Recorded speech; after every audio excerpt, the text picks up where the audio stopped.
Hi hello and very good morning to all. कैसे हैं भैया सभी? एक बार जल्दी जल्दी से बताएंगे और सभी को ऑडियो और वीडियो क्लियर आ रहा है?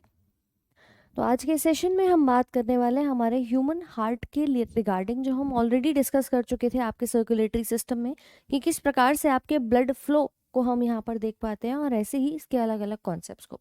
तो एक बार बता देंगे सभी को, आवाज़ वीडियो सब कुछ यहाँ पर क्लियरली आ रहा है? क्योंकि पिछले क्लास में हम लोगों ने जो पूरा का पूरा ह्यूमन हार्ट था उसका ब्लड फ्लो समझ लिया था, मानव का हृदय। चलो तो एक बार फटाफट से बताएंगे, कोई समस्या वहां तक? Good morning good morning, Ram Ram. चलो, तो मानव के हृदय में तो हमने ये देख लिया। देखो हमने लास्ट में ना ये वाला एक चार्ट पढ़ा था।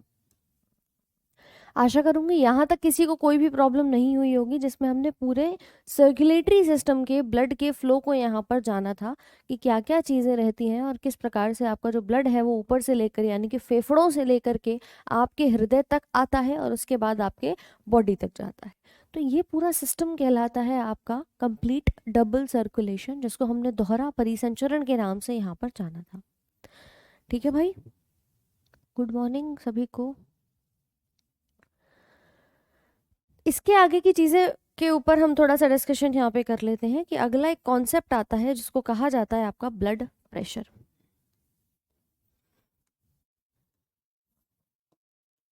ठीक है, नेक्स्ट कॉन्सेप्ट आता है जिसे हम कहते हैं रक्तचाप। अब ब्लड का प्रेशर है क्या, जिसे आप रुधिर दाब भी कहते हैं। अभी आधों का बीपी तो मैम वैसे ही बढ़ जाएगा। क्यों? एग्जाम आ रहा है, पढ़ाई नहीं हुई है, आधों का टेंशन तो वैसे ही बढ़ जाती है। देखो भाई, एक चीज़ समझो यहाँ पर, जय बालाजी सरकार। अब एक चीज़ समझो, मैम हार्ट से तो ब्लड जा रहा है, लेकिन वो ब्लड हमारी इन वाहिकाओं में बहता है, जिसमें एक वाहिका लाल रंग की हमने धमनी के बारे में जाना था, एक नीले कलर की शिरा थी और ऐसी एक केशिका थी।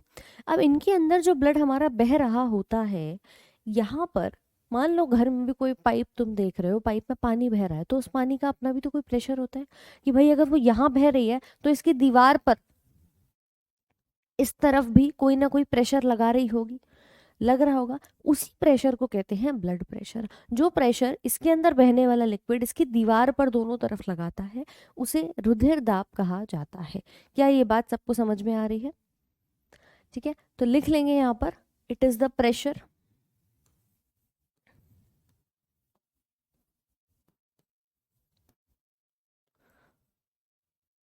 exerted on the walls of blood vessel।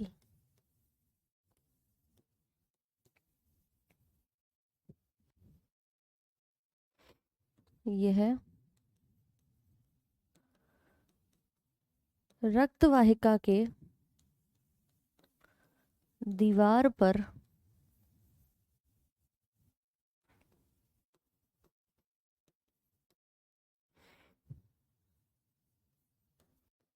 लगने वाला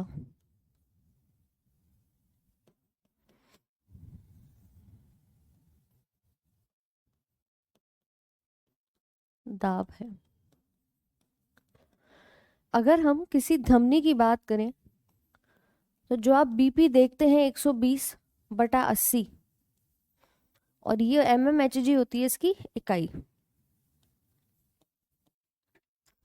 ये कहलाता है हमारा किसी भी धमनी का सामान्य रक्तचाप।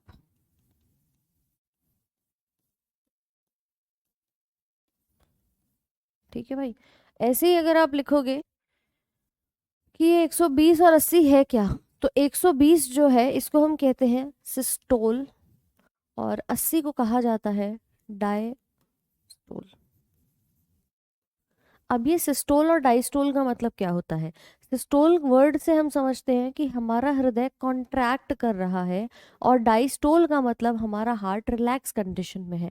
यानी कि ये क्वेश्चन आप लोगों से पूछा जाता है कि देखिए आपका जो बीपी है वो आप 120/80 मापते हो। अब ऐसा तो नहीं कहते ना कि मैम ऊपर वाला सर का बीपी है नीचे वाला पैर का बीपी है, ऐसा तो नहीं होता। आप जो बीपी मापते हैं वो 120 और 80, ये दोनों वैल्यूज किसकी बताता है कि हमारा हृदय ब्लड को पंप कर रहा है। कि भाई मैंने कहा है मेरे पास ये मशीन है, ये हार्ट है, ये हार्ट पूरी बॉडी में ब्लड को पहुंचा रही है, तो इसके अंदर कॉन्ट्रैक्शन भी होगा, ये रिलैक्स भी करेगा। तो एक बार जब ये कॉन्ट्रैक्ट हुआ उस समय जो ब्लड का प्रेशर आया वो आया 120, और जैसे ही ये रिलैक्स हो गया, इसने सारा ब्लड नीचे फेंक दिया, तब इसका जो वो आता है ब्लड प्रेशर आता है उसको हम 80 कहते हैं, वो डायस्टोल कंडीशन होता है। तो ये धमनी का सामान्य रक्तचाप है, यानी कि ये आर्टरीज का नॉर्मल बीपी होता है। आप समझो कि मैंने यहाँ लिखा है ब्लड वेसल, तो ब्लड वेसल का मतलब मैम धमनी में भी बीपी होगा, शिराओं में भी होगा, केशिकाओं में भी होगा, यानी कि जो भी हमारे पास ब्लड वेसल है, आर्टरी है, वीन है, कैपिलरी है, सबके पास अपना अपना ब्लड वेसल होता है। लेकिन ये वाला जो बीपी होता है आपका, ये नॉर्मल है, सामान्य है, जिसमें हम धमनी के बारे में बात यहाँ पर कर रहे हैं। क्यों? क्योंकि इसी धमनी को पूरी बॉडी में ब्लड सर्कुलेट करना होता है। होने को मैं वीन्स का भी बता दूं, लेकिन वीन्स का बहुत कम होता है। मतलब अगर आप देखेंगे तो वीन्स का बीपी 80/10, और ऐसे ही कैपिलरी की मैं अगर बात करूं तो यहाँ पर 10/0, मतलब प्रेशर है ही नहीं, वैल्यू है ही नहीं कुछ, तो ऐसे नजर आता है यहाँ पे। ठीक है, सामान्य मतलब नॉर्मल। आर्टरीज का ये नॉर्मल बीपी यहाँ पर आपको देखने को मिल रहा है, तो इसको नोट कर लो एक बार।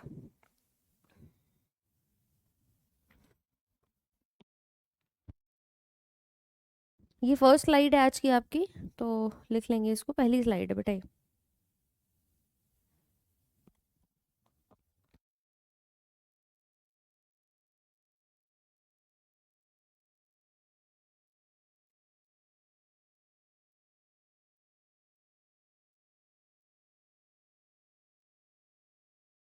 क्लियर है सबको? कोई प्रॉब्लम? हाँ भाई, समझ में आया कि नहीं?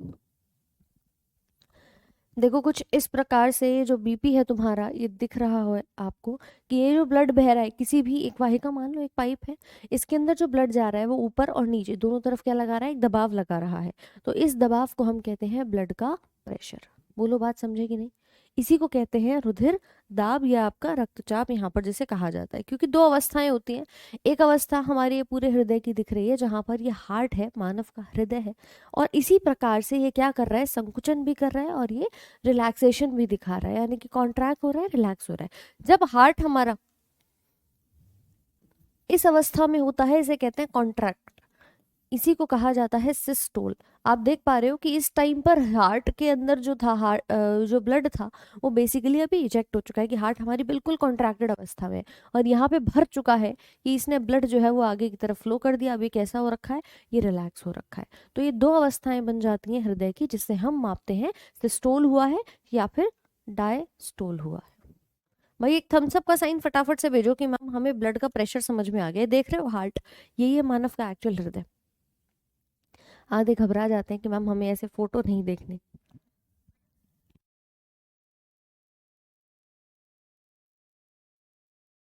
क्लियर है सबको?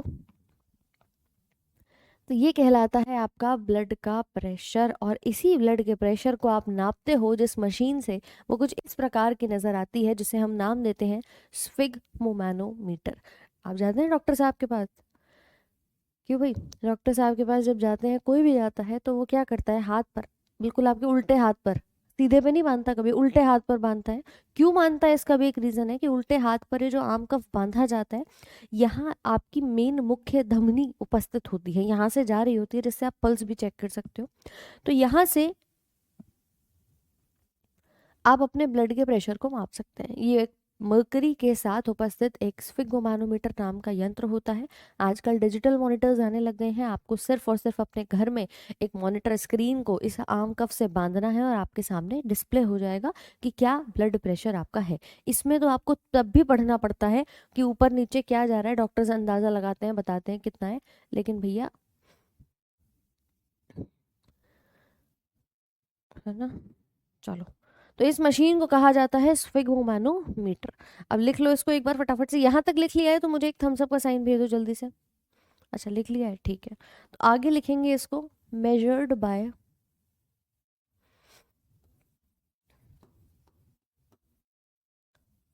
फिग मोमैनोमीटर।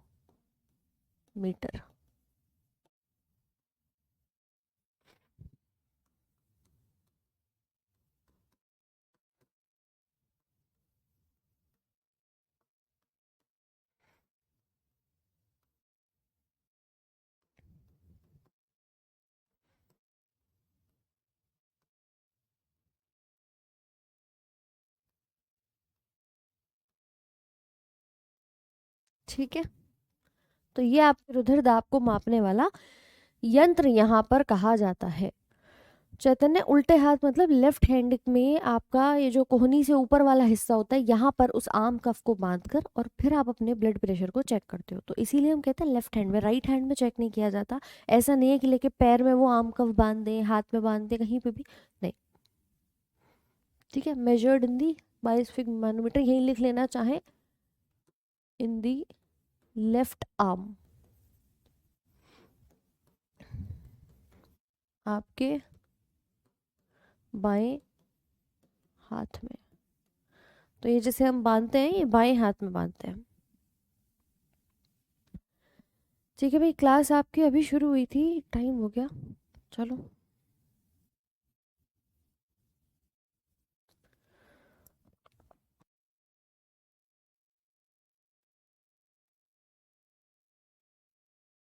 क्लियर है सबको? तो ये कहलाता है हमारा ब्लड का प्रेशर, जिसको हम कुछ इस प्रकार से मापते हैं। अब ये जो पूरा आपने देखा कि मैम एक सिस्टोल हुआ, एक बार हार्ट हमारा कॉन्ट्रैक्ट हुआ, प्लस एक डायस्टोल हुआ, मतलब एक बार हार्ट हमारा कैसा हो गया है, रिलैक्स हो गया। एक बार इसने कॉन्ट्रैक्ट किया, रिलैक्स किया, इसने ब्लड को पूरी बॉडी में भेज दिया। उस पूरे साइकिल को कहा जाता है एक कार्डियक साइकिल। ठीक है, आपका एक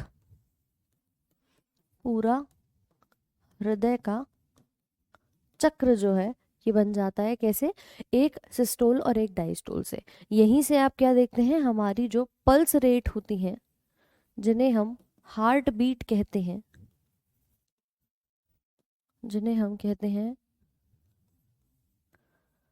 दिल की धड़कन की दर, ये बन जाती है आपकी 72 बीट प्रति मिनट।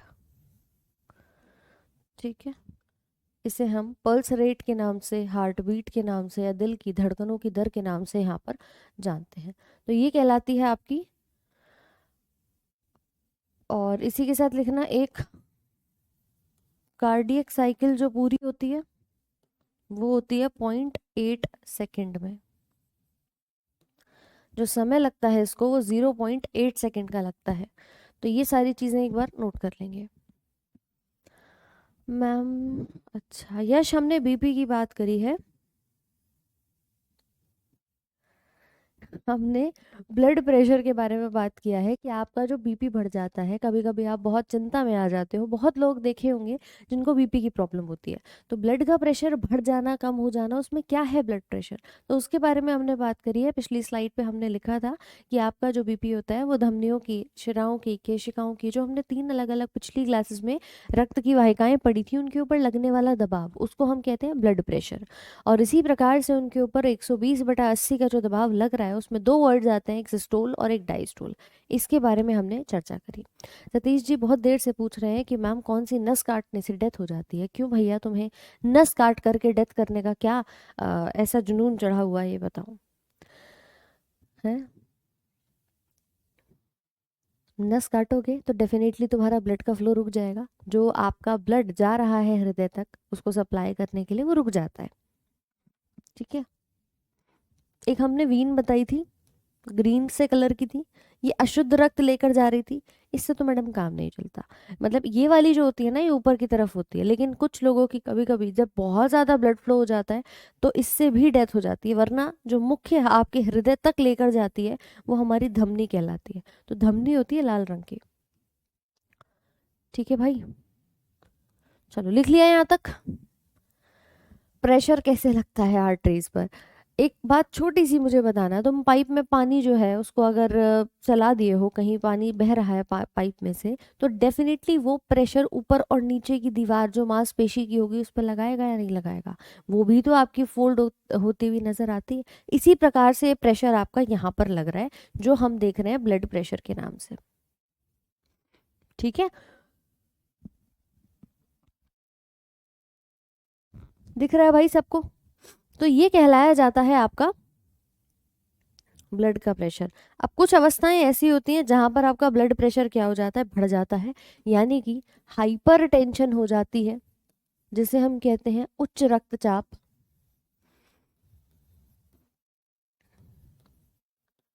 हाई बीपी वाले, अब हाई बीपी कब कंसीडर करोगे? देखो 120/80 नॉर्मल है, ठीक है, ये आपका सामान्य है।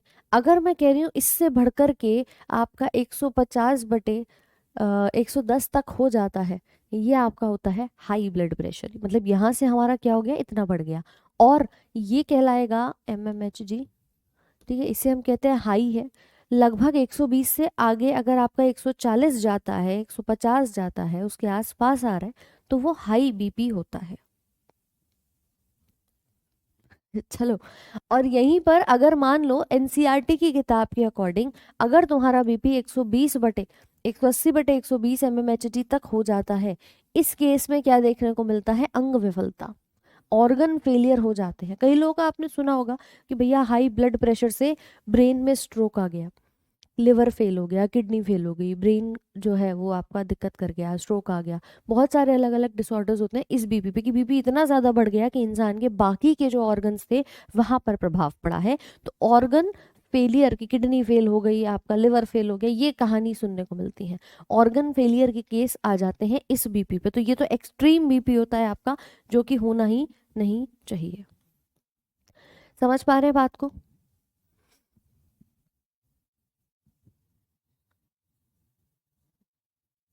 चलो यार, 2 दिन से ना तुम्हारे ऐप में कोई दिक्कत आ रही थी, जिस वजह से आप लोगों को ना पीडीएफ दिखाई नहीं दे रही होगी, लेकिन आज, आज क्या कल ही आपकी ये सारी पीडीएफ भी अपलोड हो गई थी और प्रैक्टिस शीट भी पहुंच गई थी, तो एक बार चेक कर लेना क्योंकि पहुंचा दी गई है। ठीक है, चलो, तो ये कहलाता है उच्च रक्तचाप। हाई बीपी में मना करते हैं कि भैया आप स्ट्रेस ना लें, एनजाइटी, टेंशन किसी भी प्रकार की ना लें, क्योंकि ये सारे लक्षण आपको देखने को मिल जाते हैं। ज़्यादा चिंता ना करें, ओवर थिंक ना करें, नमक बहुत कम खाएं। कहा जाता है कि नमक का सेवन जो है वो आपके ब्लड प्रेशर को बढ़ा देता है। सोडियम है जाएगा और प्रेशर को बढ़ाने का काम करता है। तो नमक की मात्रा, जिनको बीपी ज़्यादा होता है उनको कहा जाता है कि आप इसका सेवन यहाँ पर कम करें, और तनाव ना लें, समय से अपनी नींद पूरी करें। ये सब हाई ब्लड प्रेशर या हाइपरटेंशन के केसेस होते हैं। कुछ केस में बीपी कम भी रहता है कुछ लोगों का, तो कम वाले को हम नाम क्या देते हैं, लो ब्लड प्रेशर या फिर हाइपो टेंशन। हाइपोटेंशन कहोगे या लो ब्लड प्रेशर? अब लो मतलब कितना लो? क्यों भाई, निम्न रक्तचाप। लो मतलब कितना लो, कि मैम हमारा नॉर्मल है 120/80 mmHg, इससे अगर कम कितना हो रहा है, आप ये कह सकते हो 80/60 तक। या मैं सिंपली भाषा में करूँ, अगर 100/60 भी आ रहा है तो आप कहेंगे कि हाँ भैया आपका बीपी लो आ रहा है, यानी कि बीपी जो है हमारा कम है। और बीपी कम के समय पर कहा जाता है कि जिनका बीपी कम रहता है भाई, उन्हें तो आप बढ़ा सकते हो कि चाय पिला दी, कॉफ़ी पिला दी, इससे तुरंत ब्लड प्रेशर बढ़ जाता है। ठीक है, आपने कुछ मेवे खिला दिए, थोड़ी गर्मी बॉडी के अंदर देनी शुरू कर दी, ये सारे ऐसे लक्षण लोग करते हैं यहाँ पर। लेकिन अगर बीपी हाई हो जाता है ना, उनको दवाई ही देनी पड़ती है, क्योंकि हाई ब्लड प्रेशर का कोई normal as such daily life इलाज नहीं मिलता। मुंह हाथ धो लिया पानी से, आप ये नहीं कर सकते कि जा करके नमक का पानी पी लिया। लो ब्लड प्रेशर होगा, आप नमकीन पानी पी सकते हो, लेकिन हाई में नहीं पी सकते, क्योंकि नमक और ज़्यादा ब्लड के प्रेशर को बढ़ाता है। तो वहाँ दवाइयाँ जो हैं वही चलती हैं, और ख़ास तौर पे जो बीपी के पेशेंट्स हैं उनको डॉक्टर रिकमेंडेड दवाइयाँ ही खानी चाहिए, कुछ भी अलग से नहीं खानी चाहिए। ठीक है, हाई बीपी में हार्ट भी फेल होता है। हाई बीपी में ही हम देख रहे हैं ना, ये वर्ड लिखा है हमने, ऑर्गन फेलियर। तो जब बीपी इतना हो जाता है, इससे ज़्यादा हो जाता है, तब आपके ऑर्गन फेल होने शुरू हो जाते हैं। ठीक है जी, चलो, तो इसे कहते हैं हाई ब्लड प्रेशर का हाइपरटेंशन या हाइपोटेंशन। ये हाई ब्लड प्रेशर हो गया और ये आपका लो ब्लड प्रेशर हो गया। कोई समस्या किसी को बीपी के अंदर? सिस्टोल और डाइस्टोल समझ में आया कि नहीं? ठीक है रोशन, मैं एक बार आज देखती हूँ अभी क्लास के बाद।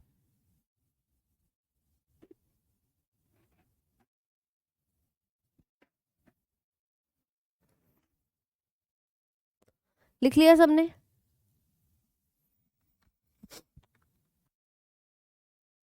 चलिए,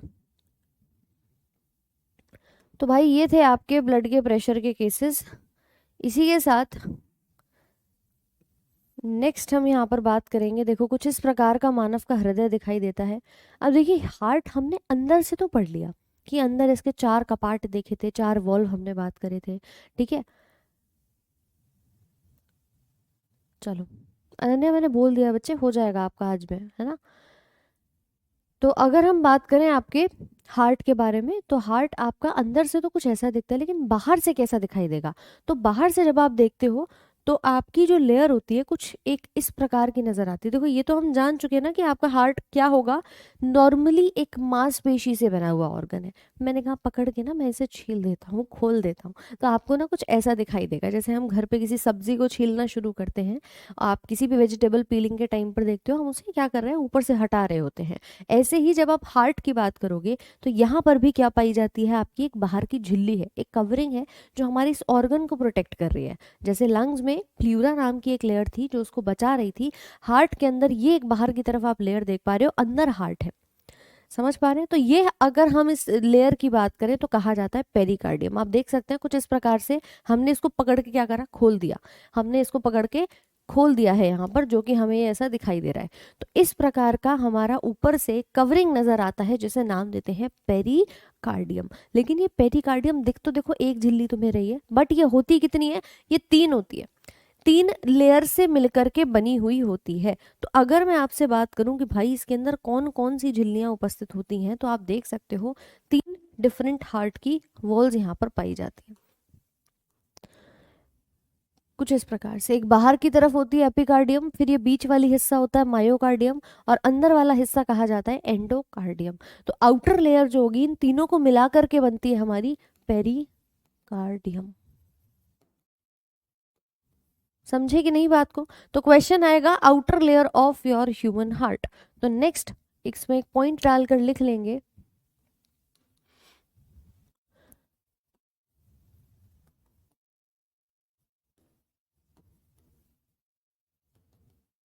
इसे हम नाम देते हैं आपका पेरिकार्डियम।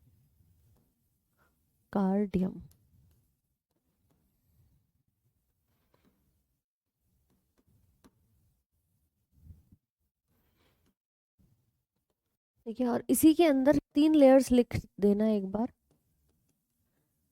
एपिकार्डियम, मायोकार्डियम,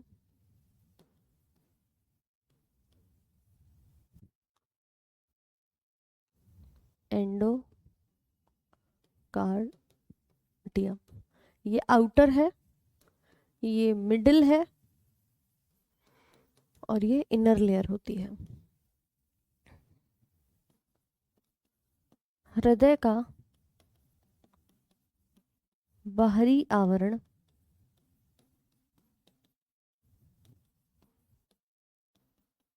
पेरिकार्डियम, और इसके अंदर हमने 3 नाम बात किए,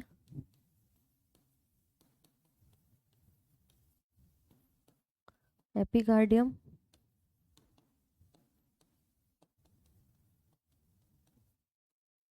मायोकार्डियम,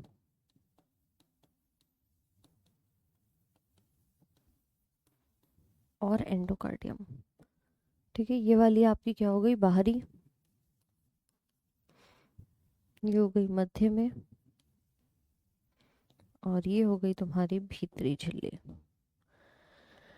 तो ये इसकी आउटर लेयर होती है, और इसी के साथ इस लेयर और हार्ट के बीच में एक लिक्विड भरा हुआ होता है, उसे हम कहते हैं pericardial fluid. Liquid present between outer layer and heart, उसे नाम देते हैं पेरिकार्डियल फ्लूइड।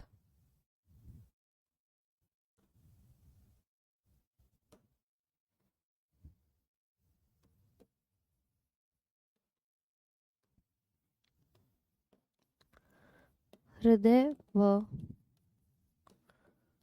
आवरण के बीच भरा हुआ द्रव्य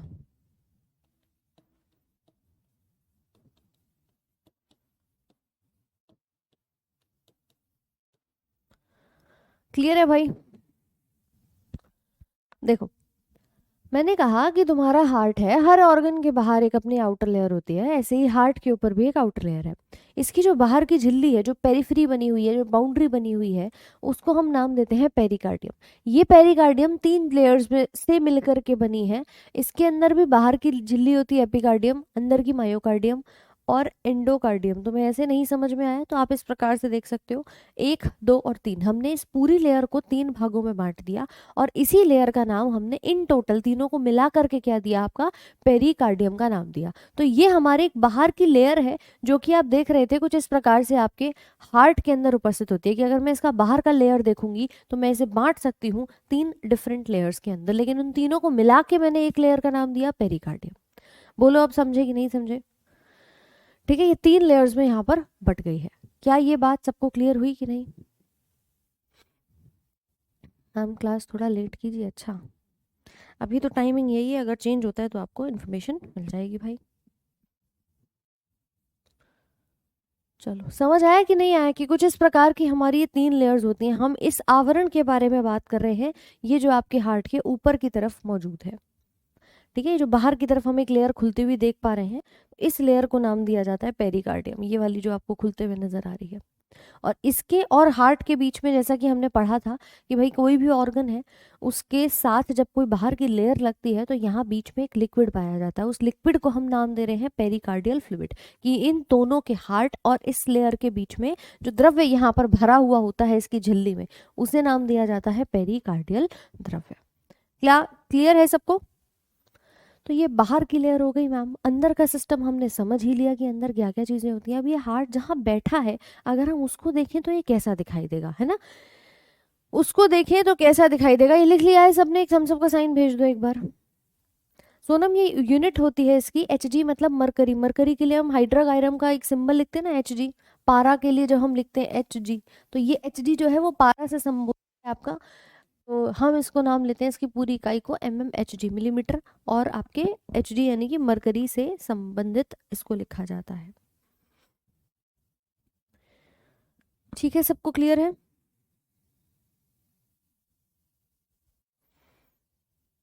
चलो भाई। भाई देखो, इवनिंग में पूरी कोशिश है, लेकिन इवनिंग में ना फिर मिलेगा रात को 11 बजे का टाइम। रात को 11 से 12, तो या तो सुबह पढ़ लो 7 से 8, या पढ़ लो रात को 11 से 12। बाकी ऑलरेडी आपकी सारी क्लासेस लाइंड अप हैं, तो उसमें टाइम जो है वो अवेलेबल नहीं है। क्लियर? डन? चलो आगे बढ़ते हैं। नेक्स्ट बात करते हैं कि कुछ इस प्रकार से हमारा जो हृदय है वो यहाँ पर बिल्कुल बीचों बीच में देखो बैठा हुआ होता है। कहाँ पर? आपके फेफड़ों के बीचों बीच में। ये जो आप हार्ट देख रहे हो ना, ये कुछ इस प्रकार से आपका पाया जाता है। और हम अगर ये कहें कि ये कहाँ उपस्थित है, तो इस गुहा को, इस सेंट्रल कैविटी को नाम देते हैं आपका मीडियास्टीनम। यही मीडियास्टीनम है जहाँ पर हमारा ये दिल धड़कता हुआ दिख रहा है। कल से ये मत कहना कि मैम हार्ट मध्य में नहीं है, हार्ट हमारे लेफ्ट साइड पे। लेफ्ट में है ही नहीं। देखो इधर हार्ट कहाँ है, बिल्कुल बीचों बीच में दिख रहा है। और इसी के साथ इसका झुकाव कहाँ हो रहा है? लेफ्ट साइड पे हो रहा है। लेफ्ट साइड पे झुकाव होने की वजह से हम फील करते हैं कि हमारी ये जो लेफ्ट लंग है ये क्या है, थोड़ी सी छोटी है, और राइट वाली लंग क्या है, थोड़ी सी बड़ी दिखाई दे रही है। बोलो बात समझे कि नहीं? ठीक है, तो ये कहलाता है आपका बीच वाला स्पेस मांसपेशी से बना हुआ अंग, जिसको हम हृदय का नाम यहाँ पर देते हैं।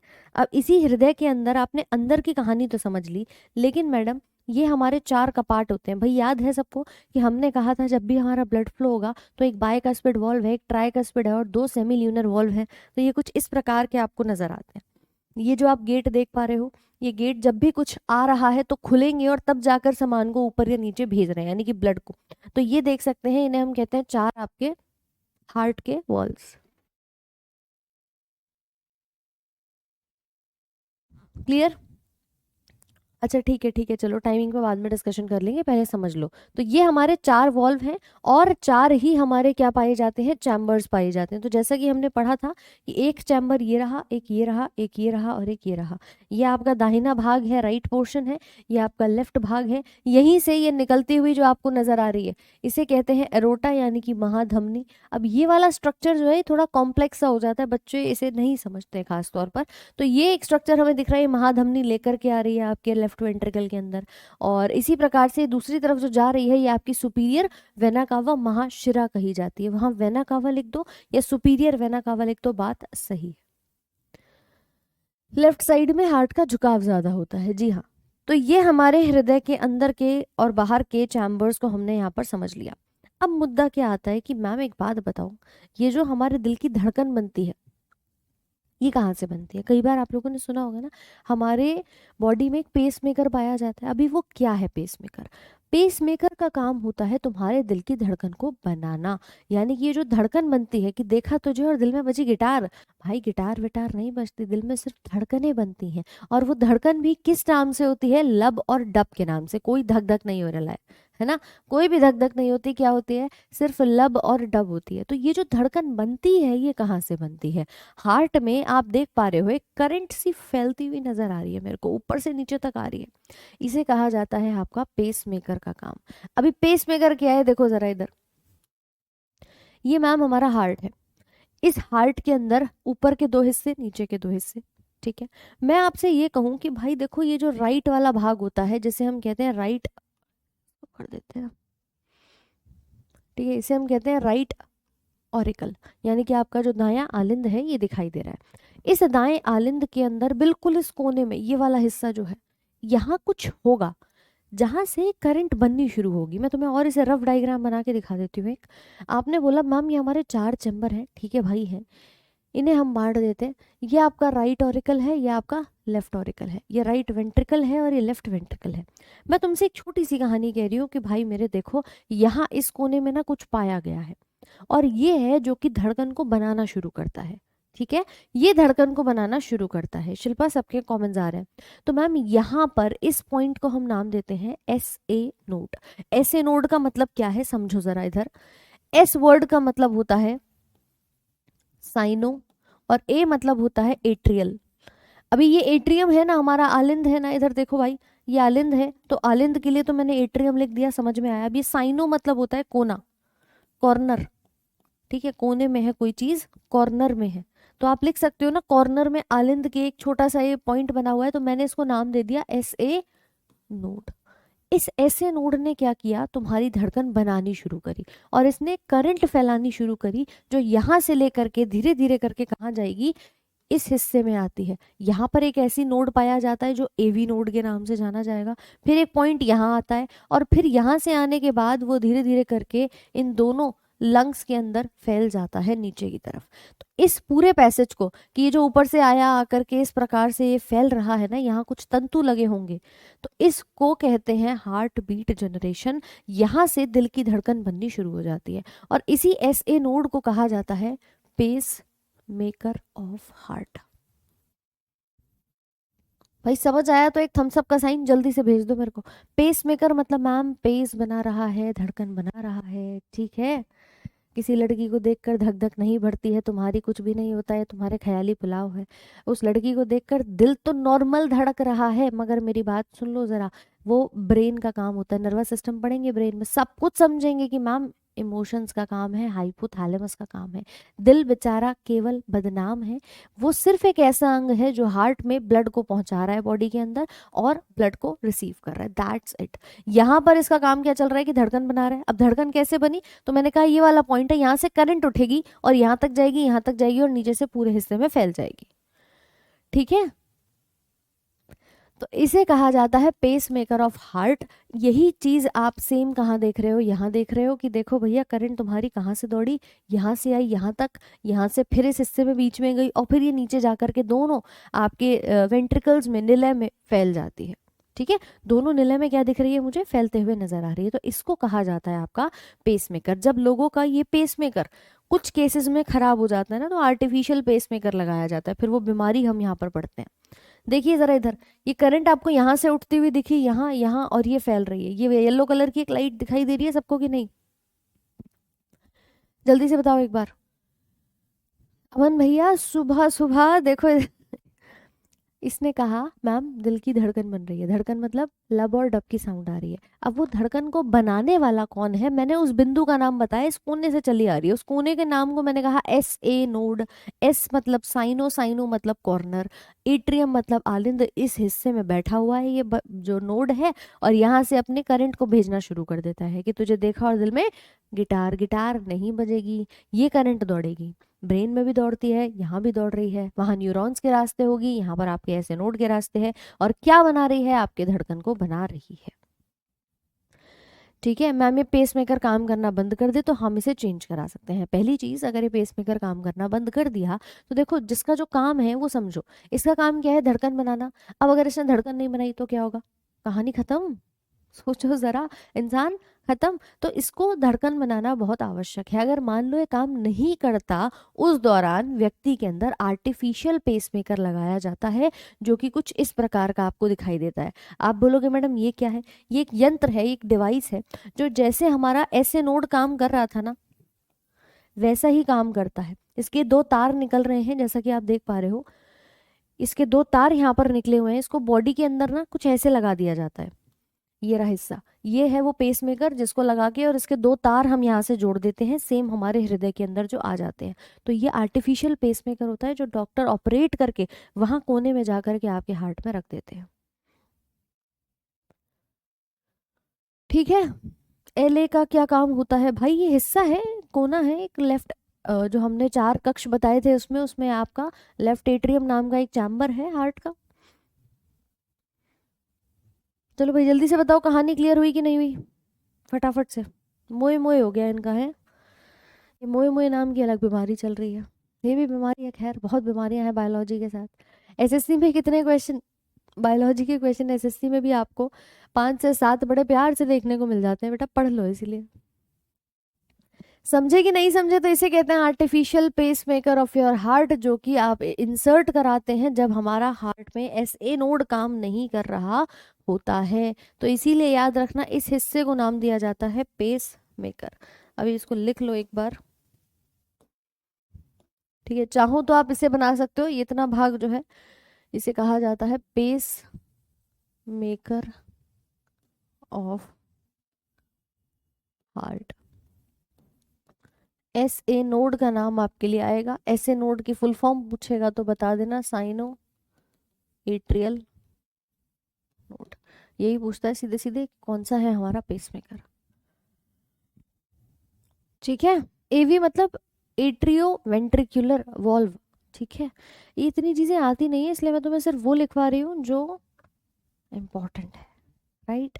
Ishika AV node atrioventricular node होता है, दो एट्रियम और दो वेंट्रिकल के बीच में होता है, दैट्स वाई उसको हम एवी नोड का नाम देते हैं। फिर नीचे बंडल ऑफ हिस, पुरकिंजे फाइबर, बहुत सारी चीजें आती है, बट अपने को नहीं पूछता यार। तुम्हें इंस्पेक्टर लगना है, तुम्हें पूछता ही मतलब नहीं इतना पूछा जाता। तो ये याद रखना बस कि ऐसे नोड होता है, ये रेगुलेट करता है हार्ट बीट को, रेगुलेट्स दी हार्ट बीट, दिल की धड़कन बनाता है। अब धड़कन होती कैसे है, धड़कन एक लब होती है और दूसरी डब होती है। यार तुम एक छोटी सी बात बताओ, तुम्हारे घर में कमरे हैं और हर कमरे में एक किवाड़ लगी हुई है, एक गेट लगा हुआ है। तुम कमरे में, एक कमरे से दूसरे कमरे में जाओगे तो क्या करोगे, उसको खोलोगे बंद करोगे, ये होगा। और जब भी आप किसी डोर को खोलते हो, कोई खिड़की खोल रहे हो, कोई गेट खोल रहे हो, तो आवाज आती है, एक छोटी सी साउंड तो आती है। मैम सेम चीज ना हमारे हार्ट में होती है। देखो जरा याद करो इधर कि आपने बताया था हमारे हार्ट में 4 चैम्बर होते हैं। कहाँ कहाँ होते हैं भाई ये 4 चैम्बर? एक चैम्बर यहाँ बताया था, एक यहाँ बताया था। एक जब ब्लड यहाँ से निकलता है तो आता है, और एक जब ब्लड यहाँ से निकलता है तो आता है। तो ये 4 चैम्बर थे हमारे।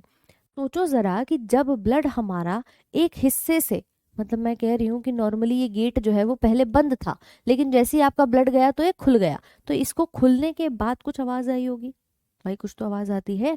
आवाज हार्ट में भी आती है। और जब ये गेट खुलते हैं, देखो जब ये वाले दोनों गेट खुलते हैं ना, बाइकस्पिड और ट्राइकस्पिड, उस टाइम पर इन ये खुले बंद हुए, हमारे बॉडी में आवाज आएगी लब। कौन सी आएगी? लब। और जैसे ही ये वाले दोनों बंद होते हैं तो आवाज आती है डब की। तो ये दोनों आवाज जो आती हैं, जिन्हें आप दिल की धड़कन कहते हो, आप बड़े प्यार से कहते हो मैडम धक धक कर रहा है। अब ये धक धक कुछ नहीं होता, ये करता है लब और डब। लब कब करेगा? जब ये दोनों गेट हमारे बंद हो जाएंगे, कि ब्लड इसके अंदर खोलने के बाद निकला, नीचे चला गया, अब ये दोनों वापस से क्या हो चुके हैं? क्लोज हो चुके हैं। तो व्हेन ये बाइकस्पिड और ट्राइकस्पिड वॉल्व आपके क्लोज होते हैं तब आवाज आती है लब की, और जब दो सेमी ल्यूनर वॉल्व बंद होते हैं तो आवाज आती है आपको डब की। इशिका मेरे बच्चे, एवी नोड क्या होता है? एवी होता है एट्रियो वेंट्रिकुलर नोड। कैसे परेशान हो रहे हो मैम? बट पहले तो लेफ्ट एट्रियम है। अरे ब्लड तो पूरे हार्ट में फ्लो करता रहेगा, टेंशन मत लो, ठीक है। चलो, तो लब और डब का किस्सा समझ में आया कि दो आवाज आती है, एक लब की और एक डब की। तो ये लब आवाज़ जो होती है थोड़ी लंबी होती है, लाउड होती है, इसकी पिच जो है वो थोड़ी कम होती है, फ्रीक्वेंसी कम होती है इसकी। लेकिन आती कब है? जब बाइकस्पिड और ट्राइकस्पिड वॉल्व यानी कि द्विवलनी और त्रिवलनी का पार्ट के बंद होने पर। और डब कब आती है? जब सेमी ल्यूनर वॉल्व बंद हो जाता है। चलिए, तो आगे बात करते हैं नेक्स्ट, जिसको हम ईसीजी का नाम देते हैं, ठीक है भाई। नेक्स्ट कहानी सुनते हैं जिसे हम ईसीजी का नाम देते हैं। ये देखो इधर, यहाँ तक कोई समस्या किसी के मन में तो मुझे एक बार बता दो, कोई भी डाउट प्रॉब्लम है भाई? चल, तो अब बात करते हैं किसके बारे में? इस ग्राफ के बारे में। कई बार आपने ना कहीं ना देखा हो, मान लो अगर रियल में ना देखा हो तो टीवी पे जरूर देखा होगा, कोई टीवी शो, सीरियल, मूवी, कहीं ना कहीं डॉक्टर साहब ये एक सा ग्राफ सा दिखा देते हैं मॉनिटर पे, और अगर ये चल रहा है, अगर ये वेव पैटर्न्स ऊपर नीचे आ रहे हैं तो कहा जाता है इंसान जीवित है। गलती से भी अगर ये ग्राफ तुम्हारा सीधा हो गया तो बोलते हैं कि दिस पर्सन इज नो मोर, यानी कि ये व्यक्ति जो है अब जिंदा नहीं बचा है। क्योंकि ये जो ग्राफ आ रहा है ना, ये तुम्हारे इन्हीं धड़कनों का ग्राफ है, कि धड़कन तुम्हारी कैसी बन रही है, बन भी रही है कि नहीं बन रही है। और इसी ग्राफ को हम नाम देते हैं ईसीजी। लो बीपी होने के क्या कॉजेज होते हैं? बहुत सारे कॉजेज हो सकते हैं लो बीपी होने के, लेकिन मुख्य तौर पे जब बात करते हैं आपकी बॉडी के अंदर कोई स्ट्रेस होता है तब हमारा ब्लड प्रेशर हाई होता है। लो के लिए तो नॉर्मली इंसान जो है कोई काम नहीं कर रहा है, बॉडी में ठंड बहुत ज़्यादा लग रही है, ब्लड प्रेशर अपने आप लो होना शुरू हो जाता है। इंटरनली थायराइड की प्रॉब्लम है, टेम्परेचर बैलेंस नहीं हो रहा, बहुत सारे अलग अलग कॉजेज हर किसी की बॉडी में देखने को मिल जाते हैं, ठीक है मैम। बट पहले तो लेफ्ट एट्रियम में आएगा ब्लड, तो लेफ्ट वेंट्रिकल में कैसे आएगा? वहाँ तो कोई ऐसे नोड नहीं है। अच्छा, अरे नहीं नहीं, ऊपर से करंट फ्लो होती रहेगी ना। ब्लड तो तुम्हारा लेफ्ट एट्रियम में रहेगा ही, लेकिन पूरे हार्ट में तो फ्लो कर रहा है, और हार्ट में फ्लो कर रहा है तो फिर ये धड़कन तुम्हारी कंटिन्यूस बनती चली जाती है, रुकता थोड़ी है कि हार्ट में थोड़ी देर के लिए रुक गया है, ब्लड अभी नहीं आया है। कैसी बात करते हो यार? चलो, तो इसे कहते हैं ईसीजी। आपका एक ग्राफ पैटर्न होता है, और ई सीजी को हम लिखते हैं इलेक्ट्रो कार्डियोग्राम,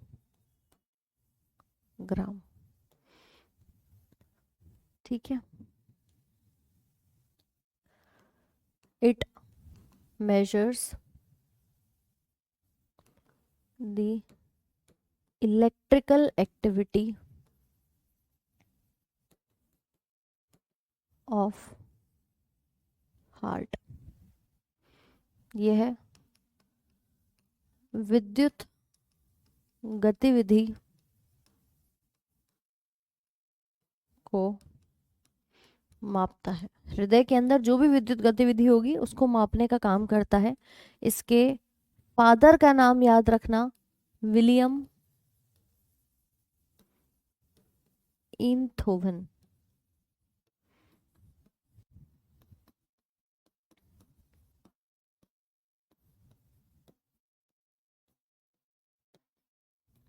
ठीक है, ये इसके जनक कहे जाते हैं। इसके अंदर वेव्स बनती हैं, और वेव्स भी जो बनती हैं आपकी वो कुछ इस प्रकार से दिखाई देंगी कि एक वेव देखो ये उठी, इसे कहते हैं पी वेव। ठीक है, फिर उसके बाद यहाँ से तुम्हारी एक और दूसरी वेव उठती है, और ये इस प्रकार से। तो ये यहाँ से लेकर के यहाँ तक का सेगमेंट कहलाता है पी वेव का, ये पी फ्रंट होता है। फिर उसके बाद कहानी आती है तुम्हारी ये क्यू आर एस और ये टी। तो ये कॉम्प्लेक्स हो जाता है क्यू आर एस का, और ये टी वेव होती है। तो ऐसे अलग अलग ही आपके पैटर्न बनते हैं। एक सिंगल ग्राफ यहाँ से यहाँ तक का होता है। ठीक है, एक अकेला जो हम ग्राफ कहते हैं ना ईसीजी का, वो यहाँ से यहाँ तक होता है, यही रिपीट होता चलता है। अगर इसमें ग्राफ बन रहा है तो बहुत बढ़िया, अगर नहीं बन रहा तो मैम समस्या देखी जाती है। अगर ये थोड़ा सा भी इम्बैलेंस होता है ना कि ये पी वेव का कर्व इतना नहीं आ रहा, नीचे जा रहा है, तब हम चेक करते हैं कि जो डिसऑर्डर्स हैं वो हार्ट अटैक हुआ है, हार्ट फेल हुआ है, कार्डियक अरेस्ट है, क्या क्या चीज़ें यहाँ पर देखने को मिल रही हैं। ठीक है, आदित्य मान जाओ, वो कह रहे हैं मैम साइकिल चलाने से हार्ट अटैक नहीं आता है। फिजिकल एक्टिविटी करेंगे आपने, बॉडी में जितनी भी आपकी गतिविधियां हैं, अगर आप एक्सरसाइज कर रहे हैं तो बिल्कुल नहीं आएगा। लेकिन उसके एक ही रीज़न नहीं होते। ठीक है, आज तो खैर तुम्हारा समय हो चला है, लेकिन कल वाले सेशन में हम इसके सारे डिसऑर्डर्स को ही पढ़ेंगे, क्या क्या रोग देखने को मिलते हैं आपके हृदय से संबंधित, और उन्हीं को हम कल कवर करेंगे। तो कल तुम्हारे जो डाउट्स हैं ना कि किसको साइकिल चलाने से आता है नहीं आता, ये सब चीज़ें क्लियर करेंगे। ठीक है, तो मुझे एक बार जल्दी से बताएंगे चीज़ें क्लियर हुई। ये ईसीजी की फुल फॉर्म होती है इलेक्ट्रोकार्डियोग्राम। इलेक्ट्रोकार्डियोग्राम क्या है? ये स्केच है, याद रखना, ये नाम के पीछे क्या आ रहा है, ग्राम आ रहा है, ये स्केच है जो कि हम ये इस प्रकार से ग्राफ देख रहे हैं। अगर कहीं लिखा हुआ मिल जाए ना ECG मतलब इलेक्ट्रो कार्डियोग्राफ, तो समझ जाना ये ग्राफ वो ग्राफ नहीं है। ये ग्राफ जो है ना वो मशीन है जिससे आप क्या करते हो, इस ईसीजी को मापते हो। तो ये दो बातें याद रखना। यहाँ कहानी थोड़ी सी उल्टी है। ग्राफ, इस ग्राफ को नहीं कहते, ग्राफ मशीन को कहते हैं, उस यंत्र को कहते हैं जिससे आप मापते हैं अपने विद्युत गतिविधि को। और ग्राम जो है वो आपका ये स्केच बन करके आ रहा है, इसको कहा जाता है।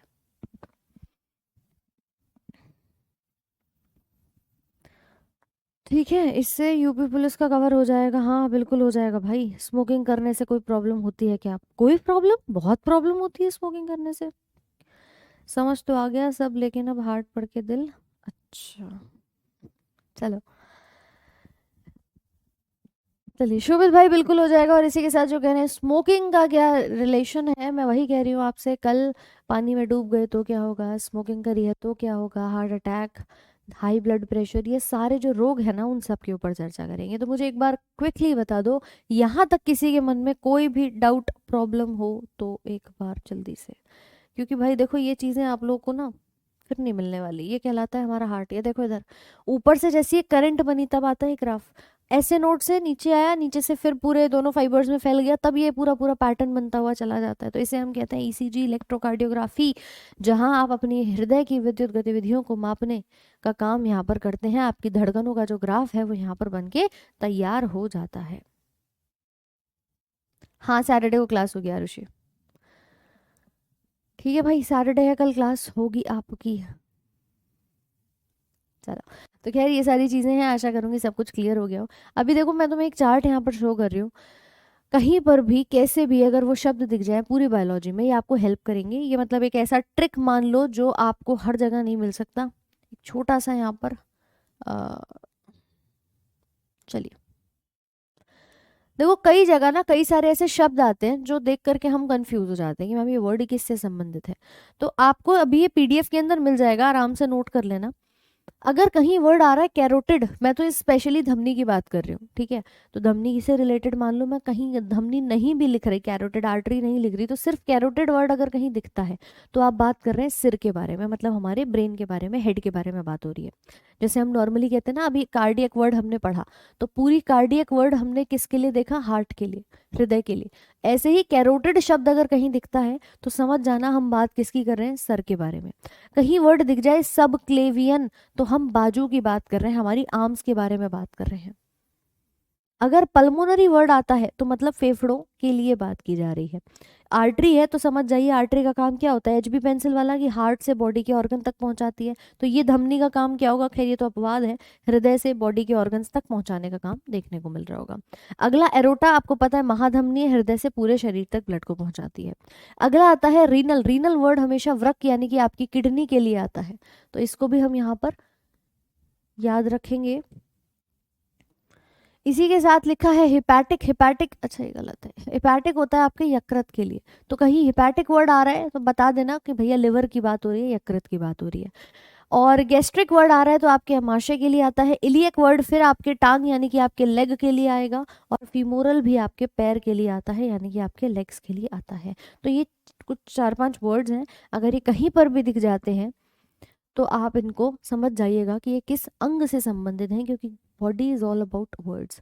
शरीर में इन शब्दों का अगर मतलब पता है तो आप बहुत आसानी से अपने आधे से ज़्यादा सवालों का हल कर सकते हैं। जैसे मैंने कहा गैस्ट्रो है, गैस्ट्रिक वर्ड है, गैस्ट्रो है तो आपका आमाशय के लिए हो गया। लिवर के लिए जब भी आएगा हिपैटिक शब्द आएगा। किडनी के लिए रीनल वर्ड देखेंगे, ऐसी नेफ्रो वर्ड भी किडनी के लिए आ जाता है ना। ब्रेन के स्पेसिफिक में बात करें तो न्यूरो वर्ड भी ब्रेन से संबंधित आपको देखने को मिल जाता है।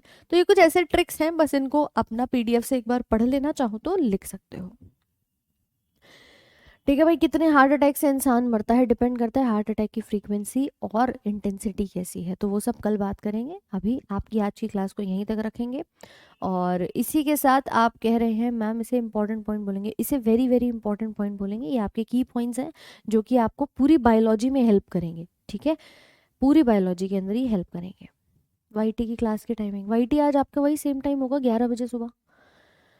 ठीक है भाई, चलो तो आज के सेशन को यहीं तक रखते हैं। मिलेंगे आप लोगों से कल सेम टाइम सुबह 7 बजे। तब तक के लिए अपना ध्यान रखिएगा और पीडीएफ से इन सभी चीज़ों को एक बार रिवाइज ज़रूर से करिएगा। Have a very good day, thank you so much.